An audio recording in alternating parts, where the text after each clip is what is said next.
In a time of kings, castles, and crusades, a man was born who would forever change the lives of millions.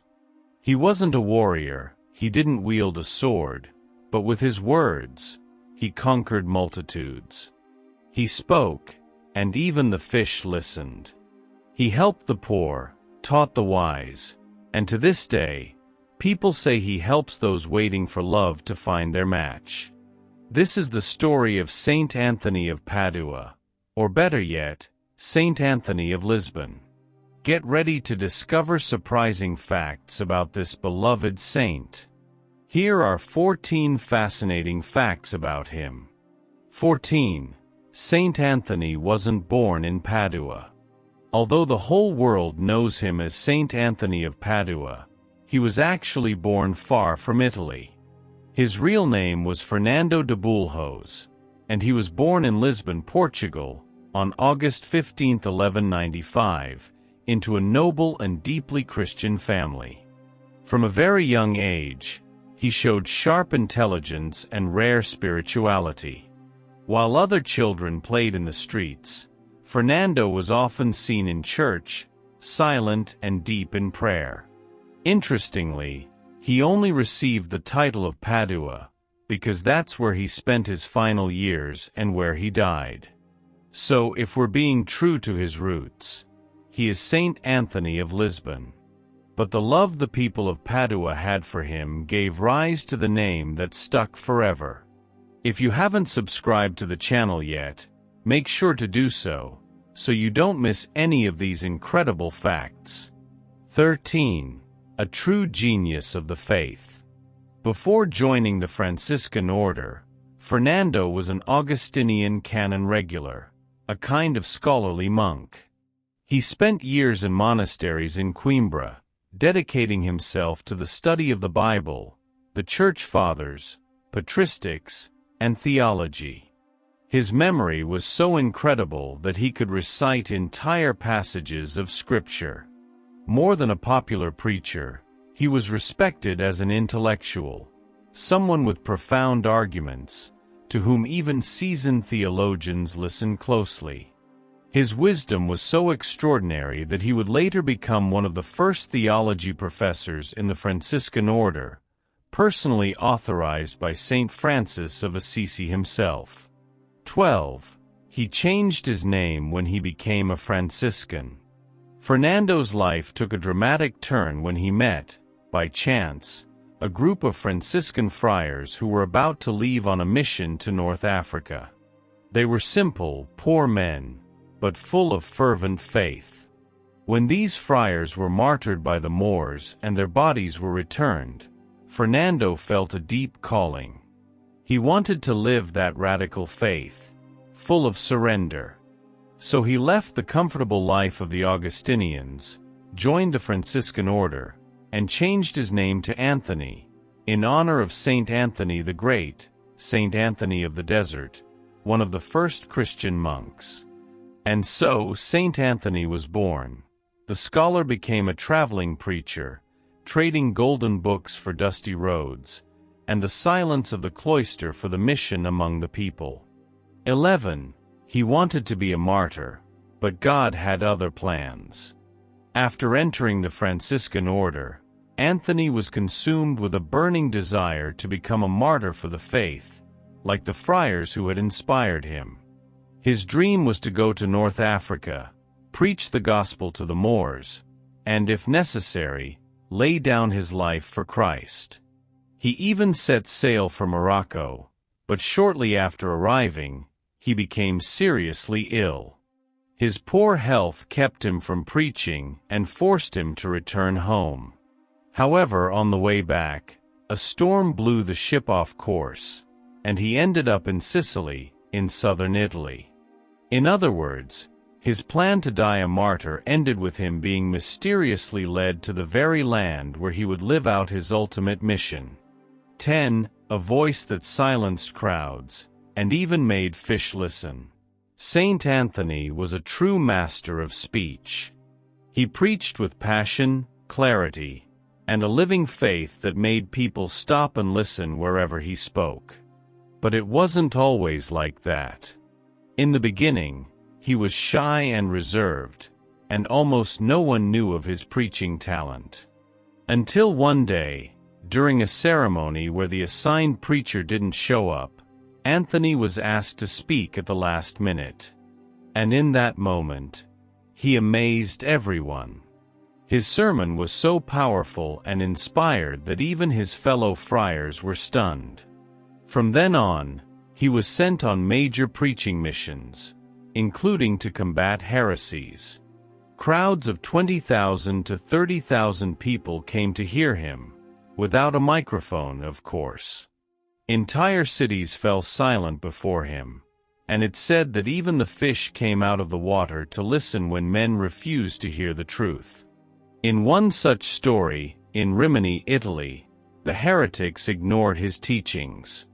So he went to the sea and began to preach, and the fish rose to the surface silently, as if they were truly listening to the word of God. Leave your prayer request in the comments below, so that Saint Anthony may intercede for you before God. 9. The Vision of the Child Jesus. One of the sweetest and most moving episodes in Saint Anthony's life is the vision of the child Jesus. It is said that for a time, he stayed at the castle of a devout friend. One night, while praying in his room, Saint Anthony had a mystical vision. The child Jesus himself appeared to him, glowing with heavenly light, and lay in his arms. The scene was so intense that light spilled through the door, and when the man of the house peeked in, he was overwhelmed with emotion. This event deeply marked Anthony's spiritual life. That's why, even today, he is often depicted in images holding the child Jesus in his arms, usually resting on a book, symbol of the Word, and holding a lily, symbol of purity. 8. Saint Anthony and marriage, the matchmaking saint. This may be the most well-known fact about Saint Anthony. He's considered the matchmaker saint. But did you know this reputation began with a simple, generous gesture? The story goes that a poor young woman wanted to get married, but didn't have a dowry, which was customary at the time. Desperate, she turned to Friar Anthony for help. Touched by her situation, the saint gave her a gold coin, and then a few more, and said, "Go and buy your trousseau, for God will provide." And that's exactly what happened. The young woman got married. The news spread quickly, and soon other women were asking Saint Anthony's intercession. Over time, he became known for helping solve love problems, reconciling couples, and even bringing new relationships together, always under God's blessing. 7. The miracle of the bread for the poor. Saint Anthony always had a heart for those in need. To him, charity was just as important as preaching. One day in Padua, a desperate mother came to the saint, asking for help because her small child had drowned. In faith, she made a promise. "If my child lives, I'll give the poor as much bread as he weighs." And the miracle happened. The boy came back to life. She fulfilled her vow, and her gesture inspired other believers. Soon, people began distributing bread to the poor in Saint Anthony's name. That's how the tradition of Saint Anthony's bread began, a practice that continues in many churches today. The blessed little loaf symbolizes sharing, blessing, and trust in divine providence. Many devotees keep the bread in their pantry, believing food will never run out at home. Others place it with rice or wheat, asking for abundance. 6. Doctor of the Church, the saint who taught with wisdom and lived what he preached. Not every saint is given the title Doctor of the Church, an honor reserved for those whose teachings are profound, solid, and illuminating for the entire Christian faith. Saint Anthony was proclaimed a Doctor of the Church in 1946 by Pope Pius XII. His special title is Evangelical Doctor, because of how he knew, lived, and explained the Gospels with clarity and passion. He didn't just study the Word, he lived it. His life was a living reflection of Christ's teachings. His sermons and writings reveal a deep love for the Eucharist, humility, and justice. He was firm against abuse of power and always defended the poor, the oppressed, and women who were wronged. One of the most beautiful lines from his preaching says, "Actions speak louder than words. Let words teach, but let actions speak." 5. His body decayed, but his tongue remained intact. When Saint Anthony's body was exhumed in 1263, over 30 years after his death, something astonishing happened. Although the body had naturally decayed over time, his tongue was still intact, fresh and red, as if he had just died. Saint Bonaventure himself, who led the exhumation, was deeply moved and said, "O blessed tongue, that always praised the Lord and brought so many to him, now we see how glorified you are by God." This was taken as a clear sign of his holiness and the purity of his preaching, since his tongue was the instrument with which Anthony evangelized, converted multitudes, and spoke the truth with love and courage. Today, his incorrupt tongue is preserved and displayed in a reliquary at the Basilica of Saint Anthony in Padua. 4. He died very young. Despite leaving an enormous mark on the history of the Church and Christian spirituality, Saint Anthony died at just 36 years old, on June 13, 1231. His body could no longer withstand the many efforts, travels, fasts, and constant preaching. He passed away in Arcella, near Padua, surrounded by friars, while gently singing a hymn to the Virgin Mary. His last words were said to be, "I see my Lord." The news of his death caused widespread emotion. Entire communities came to venerate him. His reputation for holiness was already immense during his lifetime, and his death only deepened the people's love and devotion for him. 3. He was canonized in record time. Due to the multitude of miracles attributed to him shortly after his death, Pope Gregory IX ordered his canonization process to begin less than a year later, something extremely rare in church history.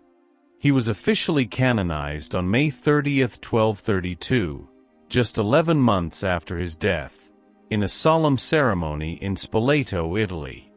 It was one of the fastest canonizations ever recorded, which only proves the powerful impact his life had on the people, the friars, and even church leaders. 2. He is venerated all over the world. Saint Anthony is truly a global saint. Although he was born in Lisbon, Portugal, his mission flourished in Italy, especially in Padua, where he is buried. But his name and love crossed borders.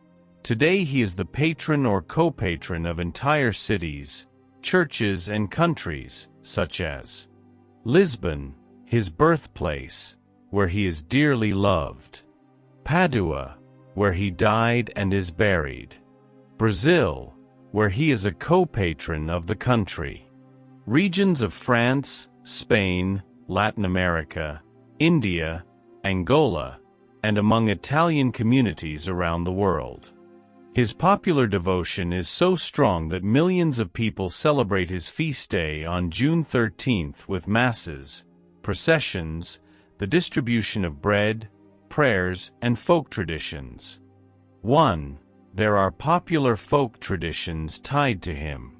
In Brazil, a land known for its creativity and fervent faith, Saint Anthony became famous as the saint of love and relationships, and several folk rituals, called sympatias, have arisen over the centuries. Some of the most well-known include turning the saint upside down, to force Saint Anthony to bring about a marriage. You only turn him right side up when your wish is granted.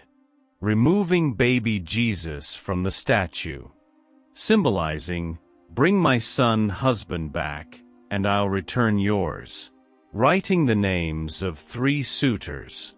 Place the names under your pillow and dream of the one chosen by Saint Anthony. Eating Saint Anthony's bread. After being blessed at Mass, the bread is kept in a cabinet so that food and love are never lacking in the home. It's important to remember, these are gestures of faith, tradition, and hope. They don't replace prayer, trust, and surrender to God's timing. But as the old folks used to say, with Saint Anthony, neither love escapes nor food runs out. And that brings us to the end of another story full of fascinating facts. Leave a comment below if you know any other curiosities about Saint Anthony of Padua. See you in the next story.